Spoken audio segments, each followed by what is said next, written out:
Já quietou seu coração? Pois estamos aqui já no 4º capítulo, afirmando que enquanto você dorme, o Senhor trabalha por você. Ele está segurando as tuas mãos. Louvado seja Deus, só confie. Vamos ler, capítulo 4. Ele está segurando a minha mão. A tua direita me susteve e a tua clemência me engrandeceu. Salmo 18, verso 35. Um dos meus amigos acaba de tornar-se avô pela primeira vez. Pergunte a um avô com quem seu neto se parece, e sem sombra de dúvida ele irá mostrar um álbum cheio de fotografias ou ficará fazendo elogios a um neto durante horas. Certo dia visitei esse amigo enquanto ele tomara para si a responsabilidade de cuidar da netinha. Veja isto, vô, disse ele enquanto pegava a garotinha e a encostava no sofá. Mesmo apoiada no sofá, eu vi que o máximo que ela podia fazer era ficar de pé. A seguir ele disse, venha para o vovô, queridinha, venha para o vovô. As perninhas gordas, que mal conseguia suportá-la, encostada no sofá, absolutamente não poderia sustentá-la por si mesma, na grande e estranho mundo à sua frente. Ela deu um passinho curto e caiu em um amontoado de pernas, fraldas e cachinhos dourados. Depois apenas sorriu. O vovô também sorriu, mas parecia um tanto embaraçado. Colocou-a de novo contra o sofá para uma segunda tentativa. Venha, queridinha, venha para o vovô. Venha, coração. O coraçãozinho dela queria obedecer. Seu espírito também. E ela tentou, mas caiu de novo. Meu amigo riu outra vez, mas sem conseguir esconder um medo crescente de ter se gabado das habilidades da criança um pouco cedo demais.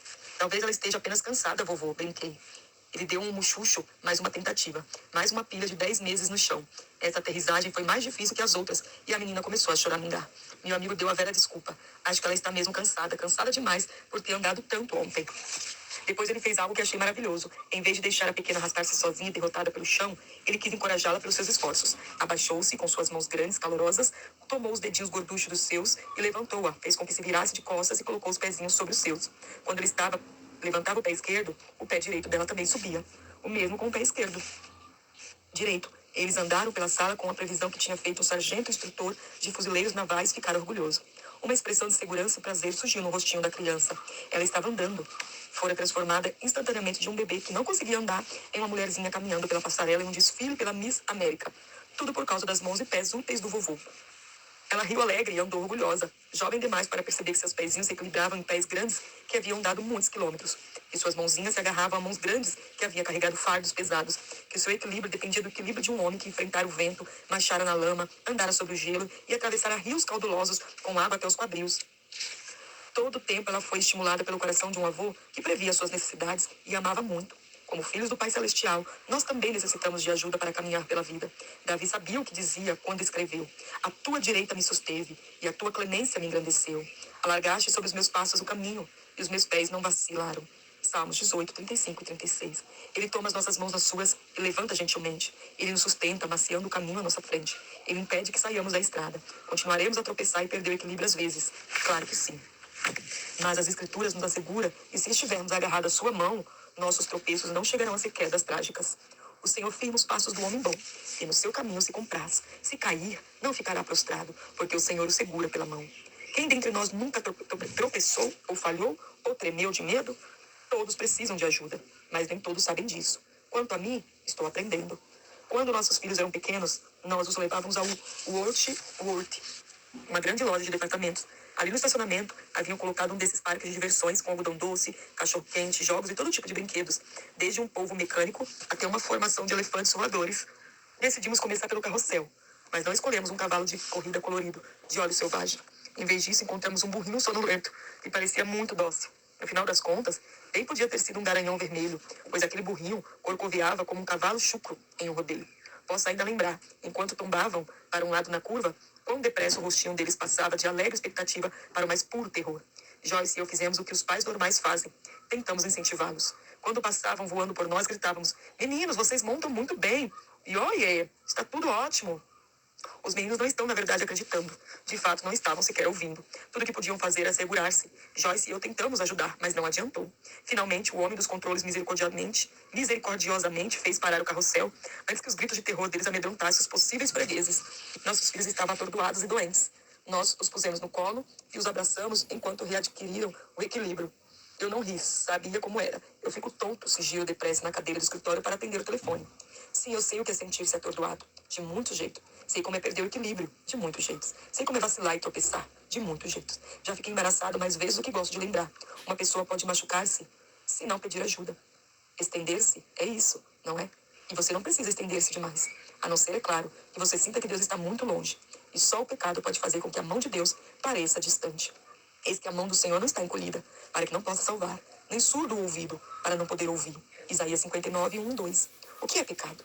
Sou eu tentando satisfazer as minhas próprias necessidades. Sou eu tentando andar sem ajuda. Sou eu tentando satisfazer minha própria alma.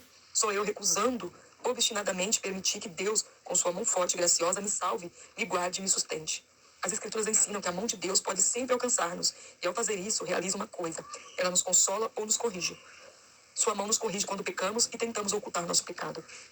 Porque a tua mão pesava dia e noite sobre mim, e o meu vigor se tornou em sequidão de estio.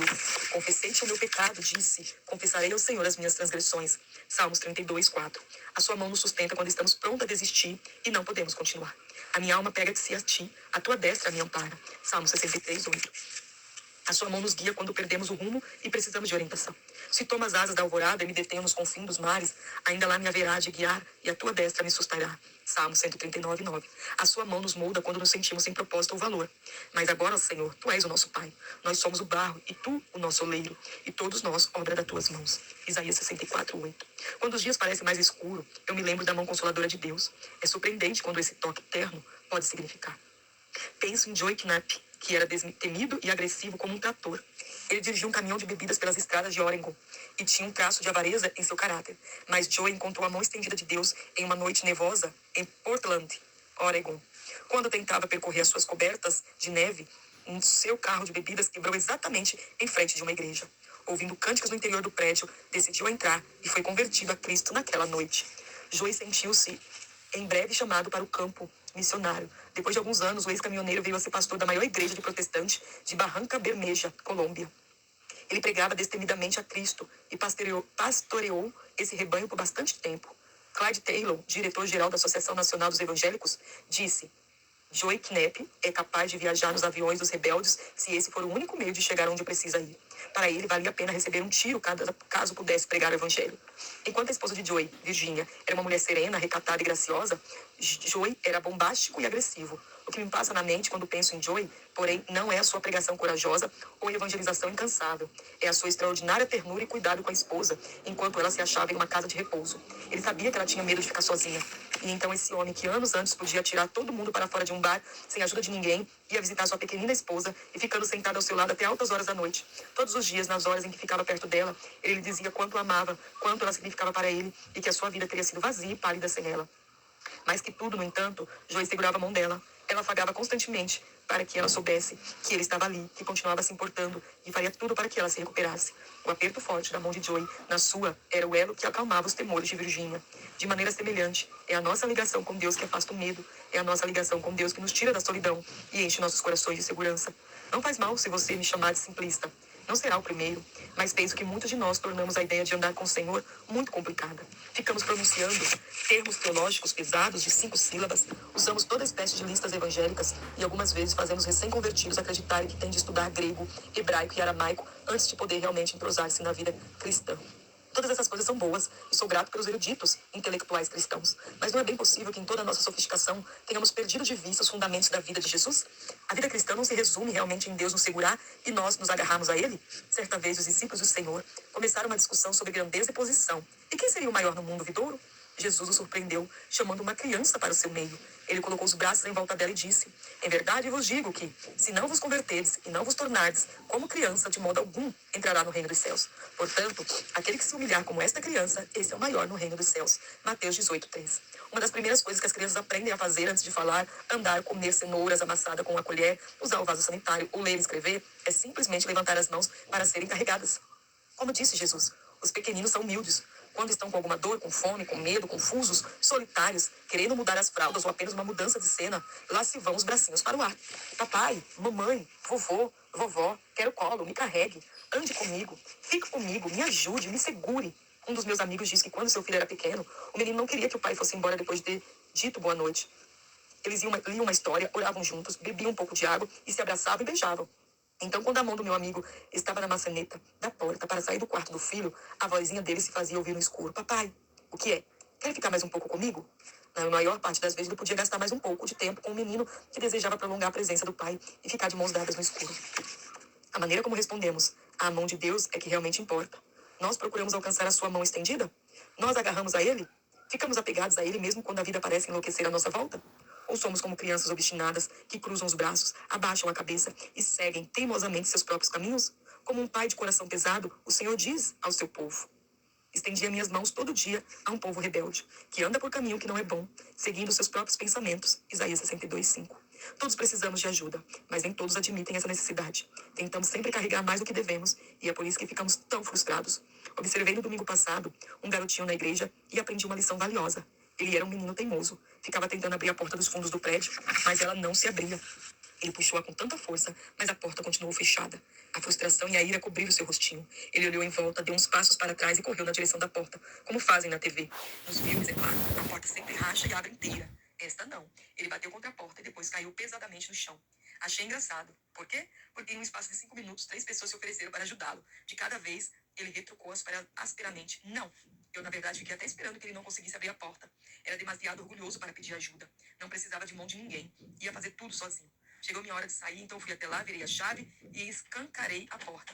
O garotinho ficou espantado. Mas para mim a coisa não foi tão difícil assim. Ajudar a você e a mim não é tão difícil assim para Deus. O caso é que nem sempre reconhecemos a sua mão prestativa. Seu espírito que habita em nós certamente sussurra encorajadamente ao nosso coração e nos dá forças para a tarefa. Mas a sua mão prestativa pode estar na proximidade de um braço disposto, bem perto de nós. A mão de um velho amigo, a mão de um novo amigo, a mão de um colega de trabalho, a mão de alguém na nossa família imediata. Aceitar a mão de Deus é fácil quando você é realista. Realista no sentido de ver como deve. A tarefa à sua frente é grande demais. A montanha que vai subir é alta demais. As perguntas que lhe são feitas são difíceis demais. E não parece ter resposta nesta terra. Não se trata de pedir a Ele que se estenda para você. Suas mãos estão sempre estendidas para recebê-lo. Trata de você aceitar essa mão e agarrar-se a ela com todas as forças. O Senhor ficará feliz em segurar sua mão, mais um pouco, até a eternidade. Glória a Deus. Não despreze as mãos que estão sendo estendidas para você. Talvez essas mãos sejam mãos preparadas pelo Senhor. Muitas das vezes queremos que o próprio Deus faça algo por nós. Mas muitas das vezes Ele prepara pessoas para fazer algo através dele, não é? Nas nossas vidas. E nós não reconhecemos isso. Nós não reconhecemos que a mão de um colega, de um amigo, pode ser a própria mão do Senhor, sendo estendida para nos ajudar. Portanto, tenha discernimento de quando você pede socorro de Deus e alguém te estende as mãos, pode ser o próprio Senhor te enviando a resposta. Que Deus te abençoe. Tenha uma boa noite na paz do Senhor Jesus.